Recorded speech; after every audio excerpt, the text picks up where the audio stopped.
ये कहानी है अमेरिका के एक फैमिली की। घर का सबसे बड़ा बेटा अपने जॉब से छुट्टी लेकर घर आता है। पूरी फैमिली प्लानिंग करती है कि वो लोग इस बीच कहीं घूमने जाएंगे। वो लोग प्लान बनाते हैं नट्टी पट्टी केव का, लेकिन उनको ये पता नहीं रहता कि उनके साथ यहाँ जाकर क्या होने वाला है। तो आइए जानते हैं इस वीडियो में पूरा कि उनके साथ नट्टी पट्टी केव में क्या हुआ। 24 नवंबर 2009, 26 साल का जॉन एडवर्ड अपनी वाइफ के साथ अपने जॉब से छुट्टी लेकर घर आता है। उसके घर आने की खुशी में घर के सारे लोग प्लान बनाते हैं कि इस बीच वो लोग कहीं घूम कर आएंगे।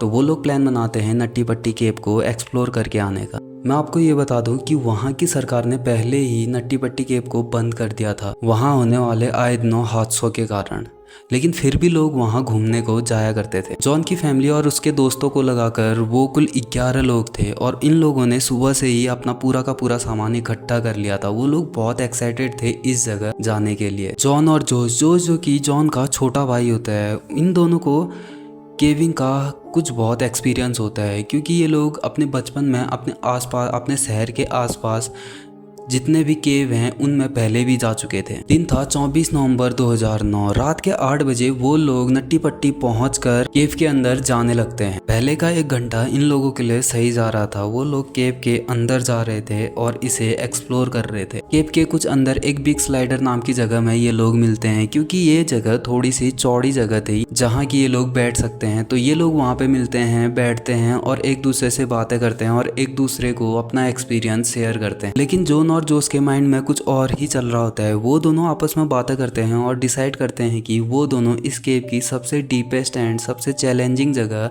ये जगह इतनी पतली होती है कि यहाँ एक एक्सपीरियंस केबर का जा पाना भी बहुत मुश्किल होता है।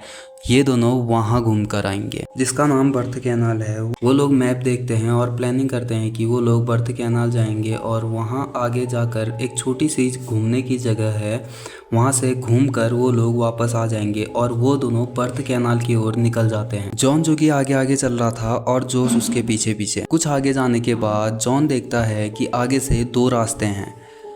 ये दोनों जो कि पहले बार इस केव के अंदर आए थे, तो इन दोनों में से किसी को भी पता नहीं होता कि सही रास्ता कौन सा है। जॉन आगे बढ़ना शुरू करता है और गलत रास्ते को चुन लेता है, जिसके बारे में इन दोनों को कुछ भी पता नहीं होता। जैसे जैसे वो लोग आगे बढ़ते हैं वैसे वैसे वो जगह और भी पतली हो रही थी। जॉन एक ऐसी जगह पहुंचता है जहां से निकल पाना बहुत मुश्किल था, लेकिन फिर भी जॉन कोशिश करता है और वहां से निकल जाता है। जॉन वहां से आगे बढ़ता है और वहां की सबसे पतली जगह पर पहुंच जाता है। जॉन को लगता है वो बर्थ कैनाल के लास्ट पॉइंट पर पहुंचने वाला है और अब उसे वहां से घूमकर वापस जाने का रास्ता मिलेगा और वो अपने पैरों के सहारे आगे बढ़ता जाता है। तभी कुछ ऐसा होता है जिसके बारे में इन लोगों ने सोचा नहीं होता। जॉन अचानक ही तेजी से नीचे की ओर गिरने लगता है और बड़ी मुश्किल से खुद को वहां रोक कर जोर जोर से चिल्लाता है और बोलता है कि जोश तुम यहाँ मत आओ, यहाँ खतरा है। वो अब ऊपर की ओर भी नहीं आ सकता। तभी उसे आगे एक छोटा सा होल दिखाई देता है। वो सोचता है शायद इसके अंदर से जाकर मुझे वो रास्ता मिल जाएगा जहाँ से मैं घूमकर वापस लौट सकूं। और वो धीरे धीरे उसकी ओर बढ़ता है। जैसे ही वो उसके सामने पहुँचता है, वो होल के अंदर अपना सर डालता है तो एक झटके में वो उस होल के अंदर चले जाता है।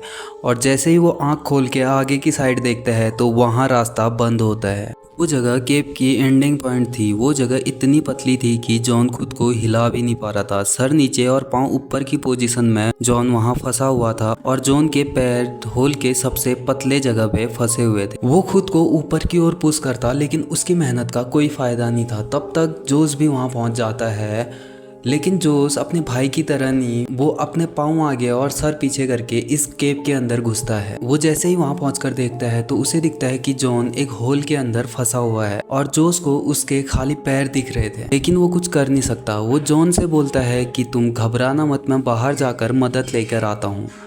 और वो केव से बाहर आने लगता है। वो जैसे ही केव से बाहर पहुंचता है, वो बाहर पहुंचकर सब लोगों को ये बात बताता है और वहां के मैनेजमेंट टीम को ये बात बताकर उनसे मदद के लिए बोलता है। मैनेजमेंट टीम तुरंत ही रेस्क्यूअर्स को बुलाती है और कुछ ही घंटों में वहां रेस्क्यूअर्स की एक टीम पहुंच जाती है। जोश से वहां की सिचुएशन के बारे में पता किया जाता है तो जोश बताता है कि वो जगह बहुत पतली जगह है। तो रेस्क्यूअर्स प्लान बनाते हैं कि वहां वो लोग एक लड़की को भेजेंगे जिसका नाम सूसी होता है, जिसको केव एक्सप्लोरिंग का बहुत ही ज़्यादा एक्सपीरियंस था। वो अपने पैरों में रस्सी बांधकर उस केव के अंदर जाने लगती है। जॉन को पूरे 5 घंटे बाद किसी की आवाज़ सुनाई दी।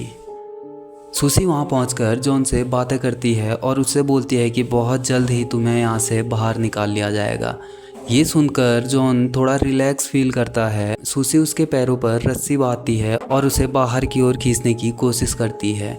पूरे 2 घंटे बीत जाते हैं लेकिन सूसी के मेहनत का कोई फ़ायदा नहीं होता और अब सूसी का भी वहाँ दम घुटने लग गया था और उसे सांसें लेने में दिक्कत हो रही थी। उसने भी वहाँ से बाहर आना पड़ा। सूसी बाहर आकर सभी रेस्क्यूअर्स को वहाँ के बारे में बताती है तो सभी रेस्क्यूअर्स मिलके एक प्लान बनाते हैं कि वहाँ एक पुल्ली सिस्टम इंस्टॉल किया जाएगा और उसमें जॉन के पैर बांध कर बाहर से खींचा जाएगा। काम शुरू किया जाता है लेकिन केव के अंदर सामान ले जाने में बहुत दिक्कत आ रही थी क्योंकि केव इतनी पतली थी कि उसके अंदर एक टाइम पे केवल एक ही इंसान काम कर सकता था। पूरे 2 घंटे बाद पुल्ली सिस्टम इंस्टॉल हो जाता है और अब तक दूसरा दिन भी शुरू हो गया था और वहाँ जॉन की हालत बहुत ख़राब थी।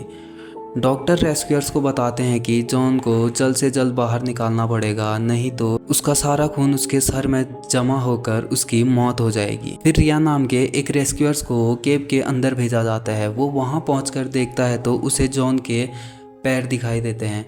वो उससे बातें करता है और उससे बोलता है कि मैं तुम्हें यहाँ से बाहर निकालने आया हूँ। रियान जॉन के पैरों में रस्सी बांधता है और उसे ऊपर की ओर खींचा जाता है और जॉन थोड़ा सा ऊपर भी आ जाता है। अब जॉन को रिहान भी दिख रहा था और जॉन की हालत बहुत ख़राब थी लेकिन वो रिहान को देख के थोड़ा खुश भी था। उसे एक उम्मीद नज़र आ गई थी वहाँ से बाहर निकलने की। फिर रियान जॉन को कुछ पीने के लिए देता है। अब तक पूरे 18 घंटे बीत गए थे जॉन को इस केव के अंदर बिना खाए पिए। फिर उसे खींचा जाता है तो जॉन के पैर केव के ऊपर की साइड लग रहे थे। जॉन जो कि उल्टे साइड से होल के अंदर फंसा हुआ था वो अपने पैरों को भी नहीं घुमा सकता। रिहान उसके पैरों को तोड़कर उसे वहां से बाहर निकालने की सोचता है। जैसे ही वो उसे अपने ओर खींचता है वैसे ही दीवार से एक बोर्ड टूटकर सीधे रिहान के सर में आ लगता है। रिहान वहीं पर बेहोश हो जाता है और जब रिहान को होश आता है तो वो देखता है कि उसके सर से खून आ रहा है।